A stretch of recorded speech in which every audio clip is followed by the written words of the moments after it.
Hello friends, welcome to quick revision point. My name is Raksha Shrivastava. Friends, आज हम हिंदी में content और पैडागोजी को समझेंगे। कंटेंट में गद्यांश है और पदांश है। ओके, तो गद्यांश पहले समझते हैं। प्रश्न 91 से 99 तक नीचे दिए गए गद्यांश को ध्यानपूर्वक तक पूछे गए प्रश्न के लिए सबसे उपयुक्त विकल्प का चयन कीजिए। ओके, पहले पढ़ते हैं। समस्त ज्ञान, चाहे वह लौकिक हो अथवा आध्यात्मिक, मनुष्य के मन में है और बहुधा वह प्रकाशित न होकर ढका रहता है, और जब आवरण धीरे धीरे हटता जाता है तो हम कहते हैं कि हम सीख रहे हैं। जो जो इस आविष्करण की क्रिया बढ़ती जाती है, त्यों त्यों हमारे ज्ञान की वृद्धि होती जाती है। और जिस मनुष्य पर से यह आवरण उठता जा रहा है वह अन्य व्यक्तियों की अपेक्षा अधिक ज्ञानी है, और जिस पर यह आवरण तह पड़ा हुआ है वह अज्ञानी है। जिस पर से यह आवरण पूरा हट जाता है वह सर्वज्ञ सर्वदर्शी हो जाता है। चकमक पत्थर के टुकड़े के में अग्नि के समान ज्ञान मन में निहित है, और सुझाव या दीपक का पारणी व घर्षण है जो उस ज्ञान अग्नि को प्रकाशित कर देता है। और सभी ज्ञान और सभी शक्तियाँ भीतर हैं। हम जिन्हें शक्तियाँ प्रकृति के रहस्य या बल कहते हैं वे सब भीतर ही हैं, और मनुष्य की आत्मा से ही सारा ज्ञान आता है। और जो ज्ञान सनातन काल से मनुष्य के भीतर निहित है उसी को वह बाहर प्रकट करता है, अपने भीतर देख पाता है। ओके, तो गद्यांश के आधार के अनुसार समझ शक्तियाँ क्या हैं? तो ए है अत्यंत बलशाली हैं, बी है अत्यंत रहस्यमयी है, सी है इसमें उद्दीप्त होती हैं, एंड डी है मनुष्य के भीतर ही हैं। तो गद्यांश के अनुसार जो है समझ शक्तियाँ जो होती हैं मनुष्य के भीतर ही हैं। ओके, तो राइट आंसर डी हो जाएगा फ्रेंड्स। नेक्स्ट क्वेश्चन देखेंगे। सीखने का अर्थ क्या है? सीखने का जो अर्थ होता है वो है इसमें भीतर विद्यमान ज्ञान का उद्घाटित होना, बी है स्कूल में विविध विषयों का ज्ञानार्जन, सी है मनुष्य का आध्यात्मिक होते जाना, एंड डी है बहुत अधिक ज्ञान प्राप्त करना। तो सीखने का अर्थ जो होता है वो है इसमें कि भीतर विद्यमान ज्ञान उद्घाटित होना। ओके, करेक्ट आंसर ए हो जाएगा। नेक्स्ट क्वेश्चन देखेंगे। अज्ञानी वह व्यक्ति है फर्स्ट है जिसे अपने भीतर छिपी शक्तियों पर अहंकार है, जिसे अपने भीतर छिपे ज्ञान का आभास न हो। ऐसी है जिसने विविध विषयों का अध्ययन न किया हो, एंड डी है जिस पर अहंकार का आवरण चढ़ा है। तो अज्ञानी वह व्यक्ति होता है जो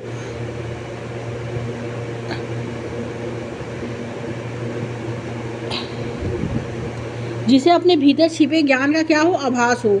ओके, जिसे अपने भीतर छिपी शक्तियों का अहंकार हो, जिसे अपने भीतर छिपे ज्ञान का आभास न हो, जिसने विविध विषयों का अध्ययन न किया हो, एंड डी है जिस पर अहंकार का आवरण चढ़ा हो। तो अज्ञानी वह व्यक्ति है जिसे अपने भीतर छिपे ज्ञान का आभास न हो। राइट आंसर बी हो जाएगा। नेक्स्ट क्वेश्चन देखेंगे। मन में निहित ज्ञान की तुलना की गई है, तो किससे की गई है मन में निहित ज्ञान की तुलना? तो वो की गई है, दिया है इसमें, पत्थर में छिपे अग्नि तत्व से की गई है। ओके, करेक्ट आंसर बी हो जाएगा फ्रेंड्स। नेक्स्ट क्वेश्चन देखेंगे। गद्यांश के अनुसार यह वांछनीय है कि मनुष्य ए है अपने भीतर छिपे आवरणों को हटाए, बी है अपने जीवन में ज्ञान व शक्ति का प्रकाश लाए, सी अपने भीतर छिपे ज्ञान व शक्तियों की पहचान करे और अपने जीवन को आध्यात्मिक पद पर लाए। तो गद्यांश के अनुसार यह वांछनीय है कि मनुष्य जो है अपने भीतर छिपे ज्ञान व शक्तियों की पहचान करे। राइट आंसर सी हो जाएगा इसमें। ओके, आगे देखते हैं। ज्ञान कहाँ से आता है? ए है किताब से, बी है स्वाध्याय से, सी है आत्मा से, एंड डी है सीखने से। तो इसमें दिया है ना ज्ञान कहाँ से आता है, तो ज्ञान जो होता है हमारा आता है वो आत्मा से ही आता है। ओके, तो राइट आंसर सी हो जाएगा, आत्मा से आता है। अब आगे देखते हैं फ्रेंड। ज्ञान अग्नि का संधि विच्छेद क्या है? ए है ज्ञाना प्लस अग्नि, बी है ज्ञान प्लस अग्नि, सी है ज्ञान प्लस गिनी, एंड डी है ज्ञान प्लस अग्नि, ज्ञाना प्लस अग्नि। तो ज्ञान अग्नि का संधि विच्छेद जो है ज्ञान प्लस अग्नि है। राइट आंसर बी हो जाएगा। नेक्स्ट क्वेश्चन देखेंगे।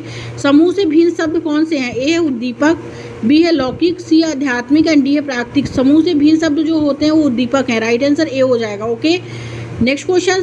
सर्वज्ञ से अभिप्राय है। ए है जो सब कुछ जानता है, बी है जो सबको ज्ञान देता है, सी है जो सारी कलाएँ जानता है, एंड डी है जो सार्वजनिक ज्ञान प्राप्त हो जिसे। ओके, तो सर्वज्ञ से जो अभिप्राय है वो है जो सब कुछ जानता है। राइट आंसर ए हो जाएगा। आगे देखते हैं फ्रेंड्स, निर्देश दिया गया है कि प्रश्न 100 से 105 तक नीचे दिए गए काव्यांश को पढ़िए, नीचे दिए गए पाठ्यांश को ध्यानपूर्वक पढ़िए तथा पूछे गए प्रश्न के लिए सबसे उपयुक्त विकल्प का जो है चयन कीजिए। पदांश है, रोमांचित सी लगती वसुधा, आई जो गेहूं में बाली, अरहर सनई की सोने की, किंकड़ियां है शोभा वाली, उड़ती भीनी तैलाक्त गंध, फूली सरसों पीली पीली, जो हरी धरा से झांक रही, नीलम की कली तीसी नीली। ओके, तो रोमांचित सी लगती वसुधा, आई जो गेहूं में बाली, अरहर सनई की सोने की, किंकड़ियां है शोभा वाली, उड़ती भीनी तैलाक्त गंध, फूली सरसों पीली पीली, जो हरी धरा से झांक रही, नीलम की कली तीसी नीली। ओके, तो किंकड़ियां शब्द का अर्थ क्या है? तो ए है कंकड़, बी है छोटा घुंघरू और सी है इसमें किनारी एंड डी है सुनहरी कीड़े। तो किंकड़ियां शब्द का इसमें तात्पर्य जो होता है वो होता है छोटे घुंघरू से। ओके, राइट आंसर बी हो जाएगा इसमें। नेक्स्ट क्वेश्चन, तेल जैसी गंध का कारण क्या है? ए है तेल का बहना, बी है तेल का दिया जलना, सी है सरसों का फूलना एंड डी है सरसों का तेल निकालना। तो तेल जैसी गंध का कारण जो होता है वो है इसमें सरसों का फूलना। ओके, राइट आंसर सी हो जाएगा। आगे देखेंगे, कविता के आधार पर कहा जा सकता है कि ए है फसल अभी कच्ची है, बी है फसल पक चुकी है गई है, सी है धरती नीली हो गई है एंड डी है धरती पीली हो गई है। तो कविता के आधार पर कहा जा सकता है कि फसल जो है पक गई है। राइट आंसर बी हो जाएगा। नेक्स्ट क्वेश्चन, वसुधा का शाब्दिक अर्थ है? ए है वसु अर्थात धन संपदा को धारण करने वाली, बी है वसु अर्थात गौ संपदा को धारण करने वाली, सी है अत्यंत सुंदर चेहरे वाली आकर्षक स्त्री एंड डी है अत्यंत सुंदर केसों के धारण करने वाली। तो वसुधा का शाब्दिक अर्थ जो है वो यह है कि वसु अर्थात धन संपदा को धारण करने वाली। राइट आंसर ए हो जाएगा। आगे देखते हैं, निम्नलिखित में से विशेषण विशेष्य का उदाहरण क्या है? ए है सोने की, बी है जौ गेहूँ, सी है हरी धरा एंड डी है इसमें पीली पीली। तो निम्नलिखित में से विशेषण विशेष्य का उदाहरण जो है वो है हरी धरा। राइट आंसर सी हो जाएगा। आगे देखेंगे, तैलाक्त के समान शब्द है? ए है दुसाध्य, बी है विरक्त, सी है तिलयुक्त एंड डी है विषाक्त। तो राइट आंसर डी हो जाएगा, विषाक्त है। आगे देखते हैं, निम्नलिखित में से कौन से ग्रही कौशल हैं? तो ग्राही कौशल जो होते हैं वो होता है स्वरण और पठन। ओके, तो इसमें ए है स्वरण एवं बोलना, बी है स्वरण एवं पठन, सी है बोलना एवं लिखना एंड डी है विमर्श के कौशल। तो ग्राही कौशल जो होते हैं वो होते हैं स्वरण एवं पठन। अब पेडागोजी हम सॉल्व कर रहे हैं। नेक्स्ट क्वेश्चन है, निम्नलिखित में से कौन सा वर्तमान भाषा अधिगम दृष्टिकोण से सही है? तो ए है स्वरण वाचन पठन लेखन ध्यान देना और चिंतन एक रेखी तरीके से विकसित होते हैं, बी है स्वरण वाचन और पठन पहले विकसित होते हैं और उसके बाद लेखन विकसित होता है, थर्ड है भाषा अधिगम में लेखन सबसे बाद में विकसित होने वाला कौशल है, एंड डी है स्वर्ण वाचन पठन और लेखन ध्यान देना और चिंतन साथ साथ विकसित होते हैं। तो वर्तमान भाषा अधिगम दृष्टिकोण में जो सही है वो यह है स्वर्ण वाचन पठन और लेखन ध्यान देना और चिंतन साथ साथ विकसित होते हैं। राइट आंसर सी हो जाएगा। ओके, फोर इसमें करेक्ट है। आगे देखते हैं, पठन अर्थ निर्माण की प्रक्रिया, इसका क्या तात्पर्य है? पठन स्वनिम ध्वनियों के समूह शब्द और वाक्यों से शुरू होता है, बी है पठन पढ़ी गई सामग्री के प्रति समझ और उसके प्रति बोध है, सी है पठन के अंतर्गत शिक्षार्थियों को पढ़ी गई सामग्रियों से भिन्न भिन्न अर्थ निकालने चाहिए, एंड डी है पठन वर्णमाला के अक्षरों और पढ़ी गई सामग्री के शब्दों को डिकोड करना है। तो पठन का अर्थ निर्माण की प्रक्रिया है जो है, इसका तात्पर्य क्या है? तो इसका तात्पर्य है पठन पढ़ी गई सामग्री के प्रति समझ और उसके प्रति बोध है। राइट आंसर बी हो जाएगा। आगे देखते हैं, कक्षा 5 की एक अध्यापिका अपने विद्यार्थियों को 5-5 के समूह में बांटती है। वह उन्हें कुछ थीम और टॉपिक देती है जिन पर उन्हें राय का संग्रहीकरण करना है, विभिन्न पहलुओं पर लोगों का साक्षात्कार लेना है और उनकी व्याख्या करनी है। आंकड़ों के संग्रहीकरण व व्याख्या के आधार पर रिपोर्ट लिखनी है। इसे किस रूप में जाना जाएगा? तो इसे जो जाना जाएगा उसे परियोजना कार्य के रूप में जाना जाएगा। ओके, करेक्ट आंसर बी हो जाएगा फ्रेंड्स। नेक्स्ट क्वेश्चन देखेंगे, भारतीय संविधान में अंग्रेजी भाषा को किस रूप में स्वीकृत किया गया है? तो ए है सहकार्यालयी भाषा, बी है मान्यता प्राप्त भाषाओं में से एक, सी है शिक्षा में द्वितीय भाषा, एंड डी है उप कार्यालयी भाषा। तो भारतीय संविधान में अंग्रेजी भाषा को किस रूप में स्वीकृत किया गया है? तो वो उप कार्यालयी भाषा के रूप में जो है स्वीकृत किया गया है। राइट आंसर डी हो जाएगा। नेक्स्ट क्वेश्चन, निम्नलिखित में से कौन सा पठन के समय का कार्य है? ए है समूची कक्षा की गतिविधि के रूप में अध्यापक शिक्षार्थियों के साथ पठन से पहले पाठ सामग्री के मुख्य बिंदु पर चर्चा करता है। बी है शिक्षार्थियों से कहा जाता है कि वे कहानी में आए किसी एक पात्र के रूप में स्वयं को माने और अपने अनुभव डायरी में लिखें। सी है अध्यापक घर में पाठ सामग्री का मौन पठन करता है और उसी पाठ सामग्री को कक्षा में पढ़ाने के लिए तैयारी के साथ आता है।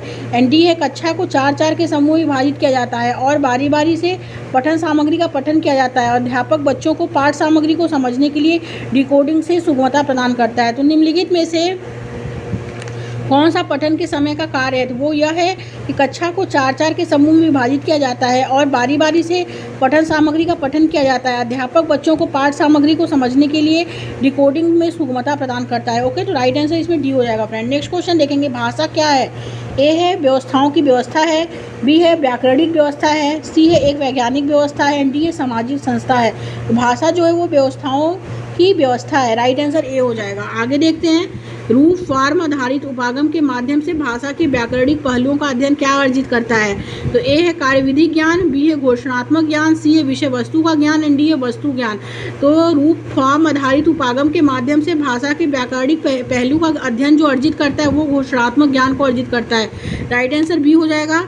नेक्स्ट क्वेश्चन देखेंगे, निम्नलिखित में से कौन सा आकलन के उद्देश्य के बारे में सही है? फर्स्ट है आकलन शिक्षार्थी को यह सूचित करने के लिए किया जाता है कि उसने क्या सीखा है। सेकंड है आकलन यह जानने के लिए किया जाता है कि विद्यार्थी ने क्या नहीं सीखा है। और थर्ड है आकलन शिक्षार्थी को यह बताने के लिए किया जाता है कि कक्षा में वरीयता के अनुसार वह कहाँ है। एंड फोर है आकलन शिक्षार्थी को उच्च कक्षाओं में प्रोन्नत करने के लिए किया जाता है। तो आकलन जो के उद्देश्य के बारे में जो सही है वो यह है, आकलन शिक्षार्थी को यह सूचित करने के लिए किया जाता है कि उसने क्या सीखा। सेकंड है आकलन यह जानने के लिए किया जाता है कि विद्यार्थी ने क्या नहीं सीखा। ओके, तो पहला और दूसरा इसमें राइट है। राइट आंसर बी हो जाएगा। आगे देखते हैं फ्रेंड, नेक्स्ट क्वेश्चन क्या है, राष्ट्रीय शिक्षा नीति 2020 शास्त्रीय भाषाओं के अध्ययन को किस रूप में अनुशंसित करती है? ए है त्रिभाषा सूत्र के अंतर्गत, बी है विद्यालयी शिक्षा के आरंभिक चरणों से, सी है माध्यमिक चरण में एक अतिरिक्त विकल्प के रूप में, एंड डी है प्राथमिक चरण से सभी बच्चों के लिए एक भाषा के रूप में। तो राष्ट्रीय शिक्षा नीति 2020 जो है शास्त्रीय भाषाओं के अध्ययन को किस रूप में अनुशंसित करती है? वो करती है माध्यमिक चरण में एक अतिरिक्त विकल्प के रूप में। राइट आंसर सी हो जाएगा। नेक्स्ट क्वेश्चन, निम्नलिखित में से कौन सा कथन प्रभावशाली तरीके से व्याकरण शिक्षण के बारे में सही नहीं है? तो ए है प्रामाणिक संप्रेषण के माध्यम से रूप विधान प्रस्तुत करना, बी है संदर्भ में व्याकरण के प्रारंभिक नियम बताना, सी है जीवन की वास्तविक संप्रेषण और स्थितियों को आधार बनाकर रूप विधान का अभ्यास करवाना, एंड डी है व्याकरण को उसके नियम कंठस्थ करके वह ड्रिल द्वारा सीखना। तो निम्नलिखित में से कौन सा कथन प्रभावशाली तरीके से व्याकरण शिक्षण के बारे में सही नहीं है? तो वो है इसमें व्याकरण को उसके नियम कंठस्थ करके वह ड्रिल द्वारा सीखना। राइट आंसर डी है। नेक्स्ट क्वेश्चन, किसी विद्यार्थी द्वारा कहानी को अपने शब्दों में कहना किस तरह के आकलन में सहायता करता है? ए है सटीकता, बी है प्रभावपूर्णता, सी है बोधगम्यता, एंड डी है स्मृति। राइट आंसर सी हो जाएगा, बोधगम्यता। नेक्स्ट क्वेश्चन, भाषा सीखने के दौरान विद्यार्थी द्वारा की गई गलतियाँ ए है अधिगम में होती हैं, बी है अधिगम में बाधा पहुंचाती हैं, सी है संशोधन कार्य के बोझ में वृद्धि करती हैं, एंड डी है विद्यार्थी शिक्षार्थियों को नकारात्मक पुनर्बलन देती हैं। तो भाषा सीखने के दौरान विद्यार्थी द्वारा की गई गलतियां अधिगम में मदद करती हैं। राइट आंसर ए हो जाएगा। नेक्स्ट क्वेश्चन देखेंगे, एक उत्कृष्ट वाचन गतिविधि वह है जिसमें ए है अध्यापक अधिक बोलते हैं, बी है शिक्षार्थी अधिक बोलते हैं, सी है प्रतिभागिता असमान है, एंड डी है अधिक वाचाल विद्यार्थियों की सहभागिता अधिकतम है। तो एक उत्कृष्ट वाचन गतिविधि वह है जिसमें शिक्षार्थी अधिक बोलते हैं। राइट आंसर बी हो जाएगा। नेक्स्ट एंड लास्ट क्वेश्चन देखेंगे, भाषा अर्जन से तात्पर्य है, ए है भाषा की व्याकरण के नियमों का अधिगम, बी है अनौपचारिक स्थितियों में अचेतन रूप से भाषा अधिगम, सी है औपचारिक स्थितियों में सचेतन रूप से भाषा अधिगम, एंड डी है भाषा के बारे में अधिगम। तो भाषा अर्जन से तात्पर्य है अनौपचारिक स्थितियों में अचेतन रूप से भाषा अधिगम। ओके, करेक्ट आंसर जो होगा फ्रेंड इसमें सेकंड हो जाएगा, बी। Thank you friends.